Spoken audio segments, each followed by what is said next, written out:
Hey, and welcome back. It is Monday, day 20, it feels like, of cold weather, but I'm hearing that that's going to clear up, and that's a good thing.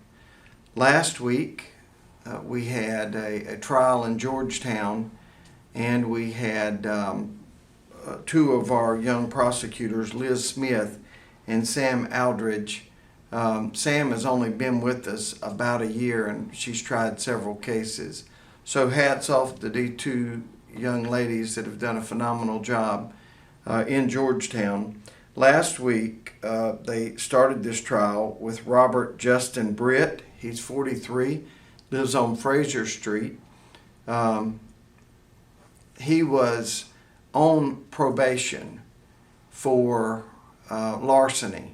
Now what happens there is the judge will give you a sentence, 10 years, in Mr. Britt's case, 6 years, suspend that upon the service of 4 or 5 years probation.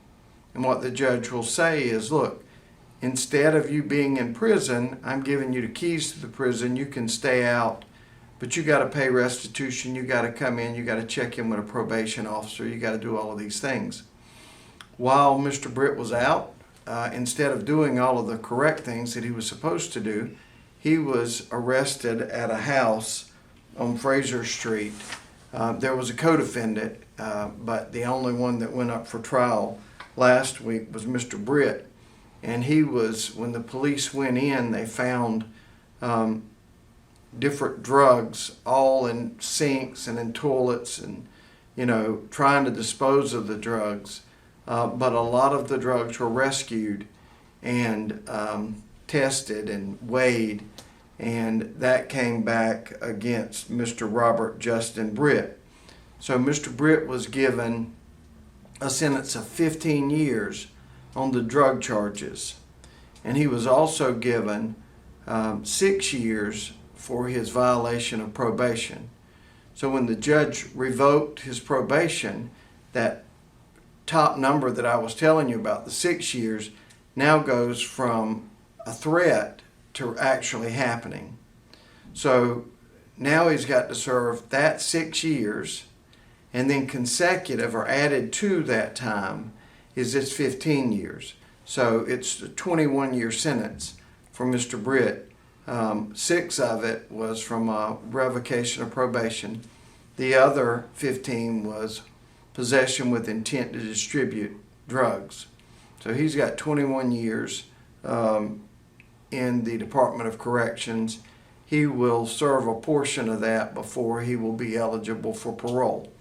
It is not a 85% or a no parole offense, so he probably could come up for parole in about a fourth of that time, which would be 5 years, something like that, a little bit over 5 years. Not necessarily that he will get that parole the first time, but he should come up for parole in 1/4 of 21, which is a little bit over 5 years. And then he will, one other thing I'll tell you is every one of these drug sentences are enhanceable. In other words, the next time he's arrested, even with possession or trafficking or any other type of drug, it will be a second or a third because of this conviction here. Also, larcenies and theft, anything that involves, the penalty involves money, that is also enhanceable. So shoplifting, you get caught twice with stealing bubble gum or stealing beer at the convenience store. The most you could get, either one of those, is 30 days. But then you get stopped a third time and it goes up to 10 years. That means it's enhanceable. It's the same behavior, the same theft, but you've already had 2 cracks at getting it right, and by the third, it's enhanceable up to 10 years. So both of the charges are enhanceable. In Horry today, we are starting a stand your ground hearing where a defendant is charged with several counts of attempted murder, anyway, shooting up where people could have been injured. And of course, he says, I had the right to be where I was at and I had the right to defend myself. So that will be heard today here in Horry, and it'll probably go in tomorrow. And I don't know that we will have a judge's order by next time.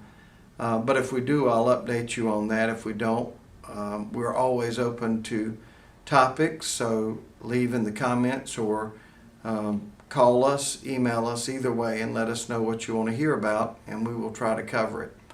I thank you, stay warm, and I will see you next Monday.